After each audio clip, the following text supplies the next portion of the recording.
institución notable, muy saludable y muchas veces perseguida y vilipendiada injustamente, como es la Inquisición.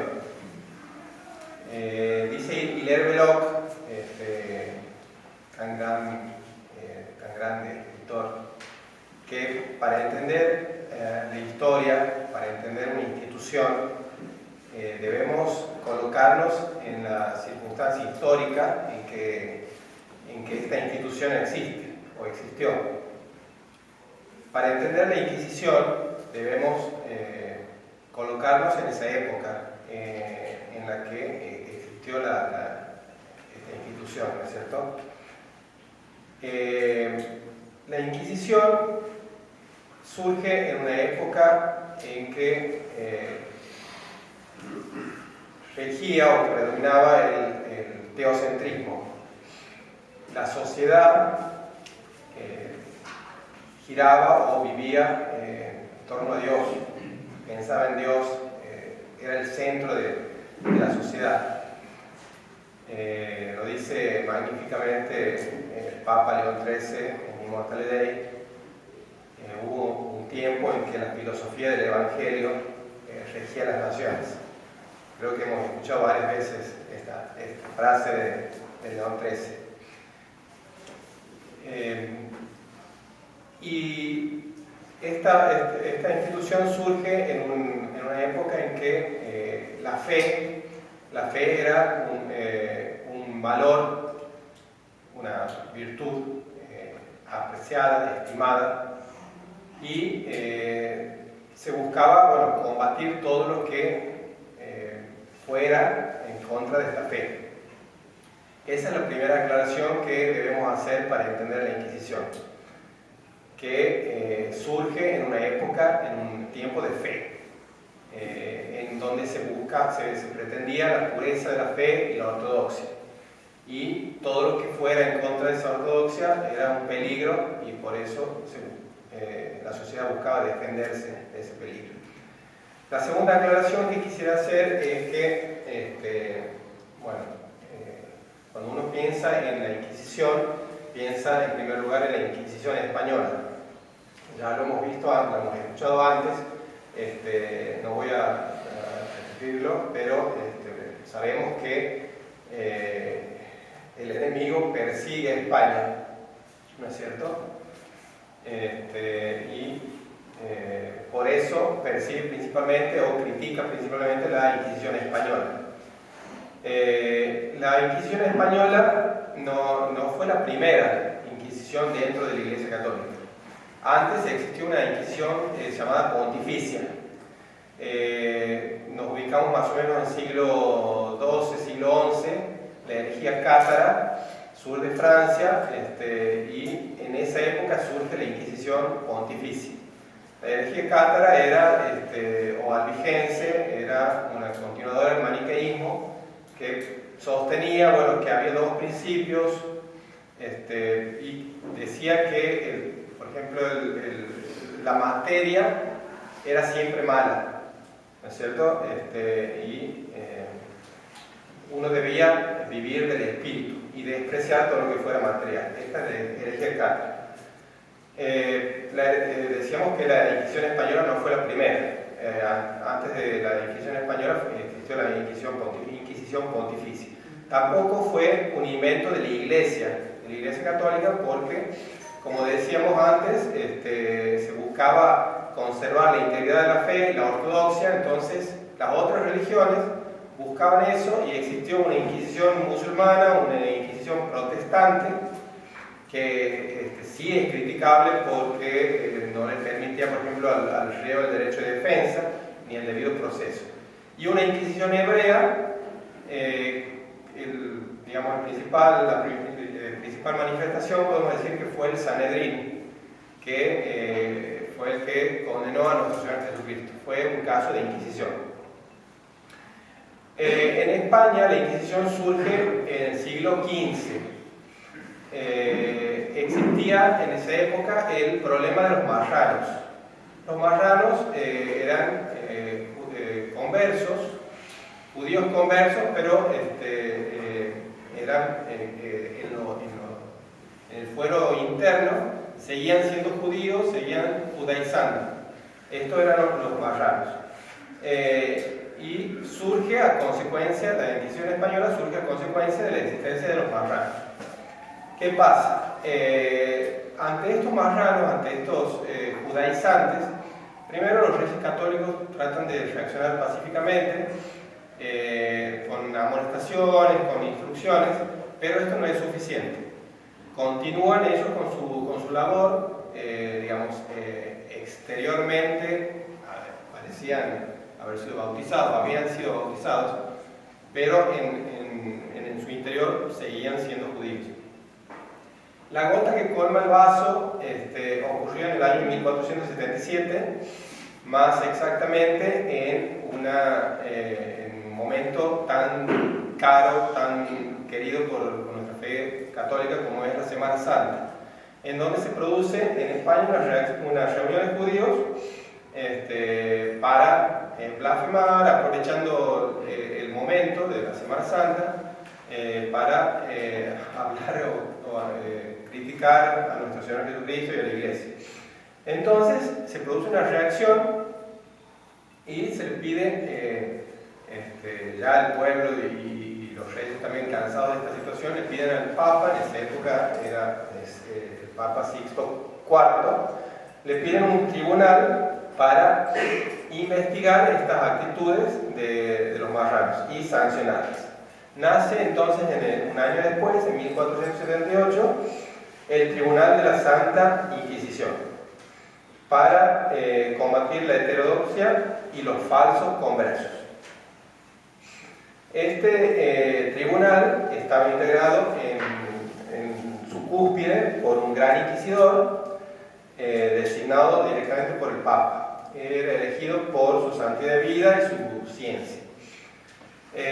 La función que tenía el gran inquisidor era redactar un código, porque, bueno, es algo que vamos a ver más adelante, pero estaba todo, el funcionamiento de la Inquisición estaba arreglado, y se le permitía al reo el derecho de defensa, cosa que no ocurría en la Inquisición protestante. El gran inquisidor, bueno, aparte de redactar el código que regía el funcionamiento del tribunal, intervenía también en grado de apelación, apelación contra las resoluciones de los inquisidores. En segundo lugar estaba el Consejo de la Suprema Inquisición, que también entendía el grado de apelación y formaba una especie de balance con el gran inquisidor.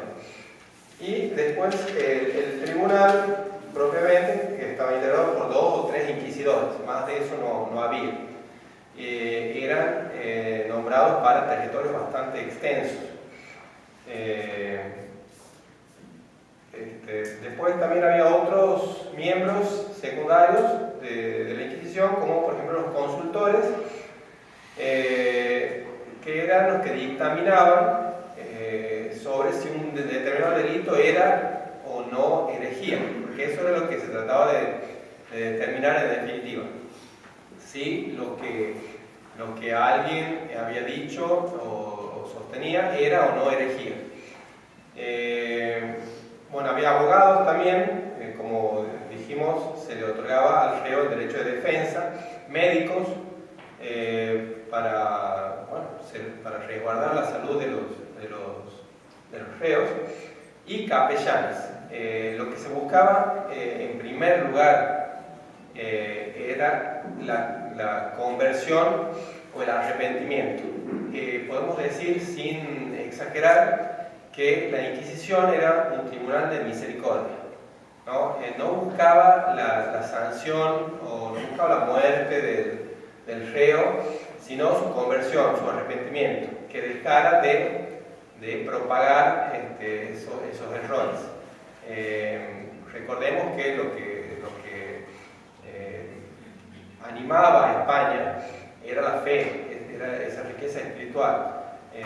Santo Tomás dice en la Suma Teológica, cuando habla de los herejes, sobre si es lícito o no perseguirlos, dice que es lícito, si es lícito perseguir a los que falsifican la moneda, como ocurrió en esa época, que se los castigaba a los que falsificaban la moneda, con mucha más razón es lícito sancionar o castigar a los que falsifican la fe.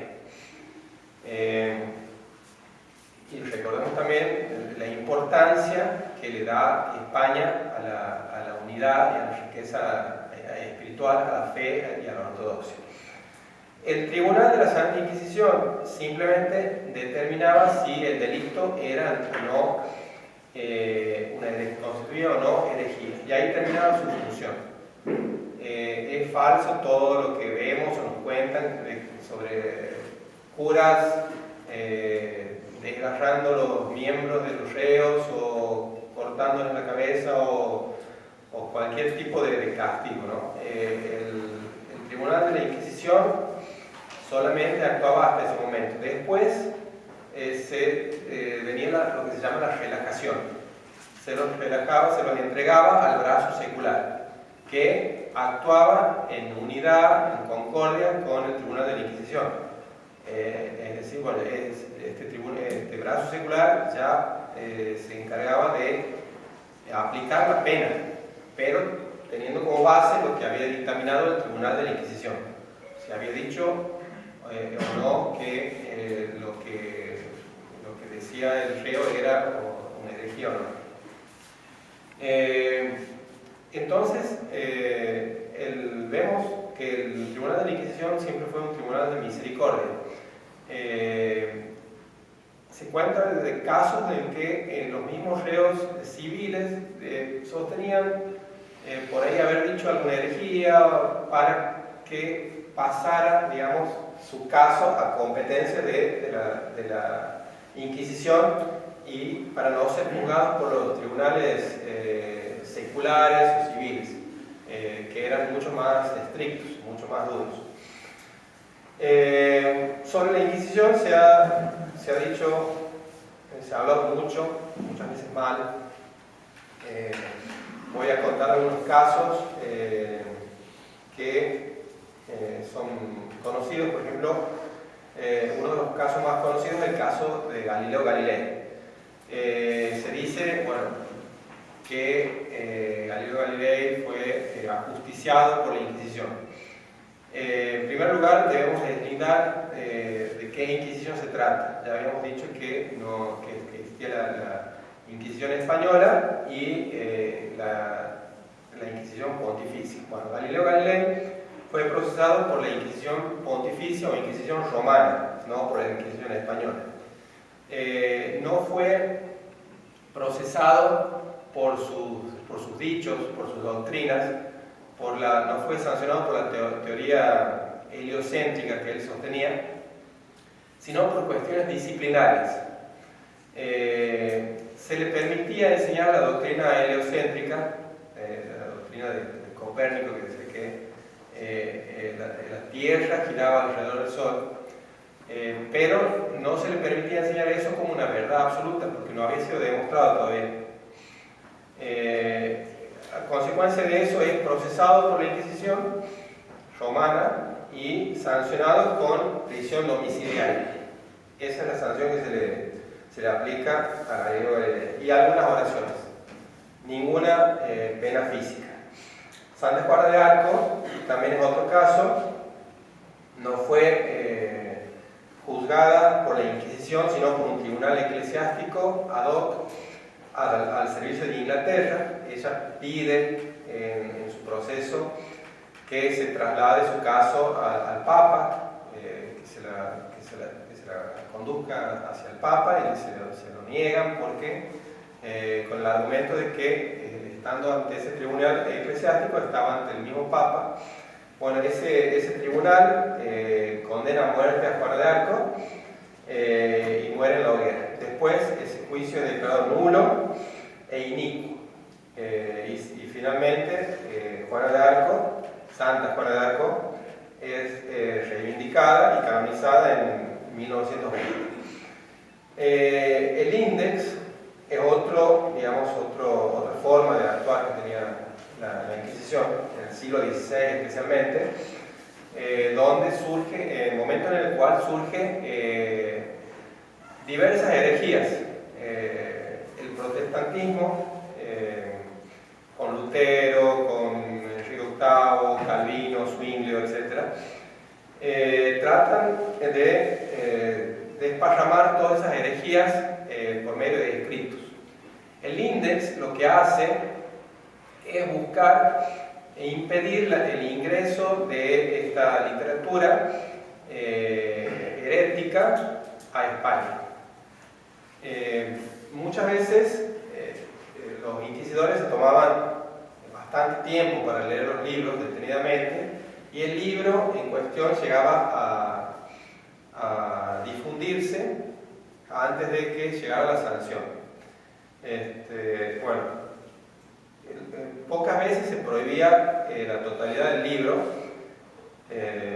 A veces bastaba una mera expurgación para que pudiera difundirse. Tenemos un caso sorprendente, que es el Quijote. En el Quijote hay una frase que dice que las obras de caridad hechas tibiamente no son meritorias. Y bueno, esta frase fue expurgada del Quijote porque estaba cerca de lo que sería la herejía luterana sobre las obras de caridad. Algunas palabras sobre la Inquisición en América. En América surge aproximadamente un siglo más tarde, año 1569. Estamos hablando ya siglo XVI, en donde pululaba la herejía en toda Europa, y por el temor de que estas herejías se difundieran en América, se establece en Lima, en primer lugar, el Tribunal de la Inquisición, que tiene una integración semejante a la que ya habíamos visto, y lo que principalmente se buscaba hacer era impedir la propagación de estas herejías en el continente. El Tribunal de Lima abarcaba una gran extensión. Hacia el norte llegaba hasta Panamá, y por el sur hasta Chile, el Río de la Plata, y también abarcaba la audiencia de Charcas, en Bolivia. Después, en el siglo XVII, a comienzos del siglo XVII, este tribunal se reduce porque se incorpora un nuevo tribunal, que es el de Cartagena de Indias. No voy a repetir mucho sobre la organización, pero bueno, algunos integrantes eran, había 2 o 3 inquisidores que eran sacerdotes, graduados en leyes preferentemente, porque debían actuar como jueces. El fiscal, que indagaba y delimitaba las acusaciones. El comisario, que recibía y transmitía las denuncias y convocaba e interrogaba a los testigos. Los familiares, que asistían al comisario en el arresto y custodia de los prisioneros. Como podemos ver, no eran muchos los integrantes del tribunal. Tengamos en cuenta la extensión del territorio americano. Es poco lo que pudieron realizar. No se puede creer la leyenda negra sobre la Inquisición, sobre la cantidad de muertes y de tormentos, teniendo en cuenta que era una gran extensión y que eran muy pocos los integrantes del tribunal. Este tribunal, particularmente el de Lima, tuvo una actuación más bien urbana, ¿sí? Lima fue el escenario de la mayor actividad procesal del tribunal. En las zonas rurales fue poco conocido el Tribunal de la Inquisición. Tengamos en cuenta la época en la que actuó también este tribunal, no se podía llegar a todas partes. Así que, digamos, fue muy poca la actuación que tuvo. Y tuvo actividad desde su fundación en el año 1569 hasta aproximadamente 1820. ¿Qué estadísticas podemos decir sobre la actuación del tribunal? En 277 años de existencia del Tribunal de Nueva España, o sea, de México, hubo 39 ejecuciones en 277 años. Así que no podemos sostener que hubo un tribunal dotado de crueldad o que produjo un genocidio o algo por el estilo. En Perú, en 233 años, apenas 30 personas fueron condenadas por el tribunal.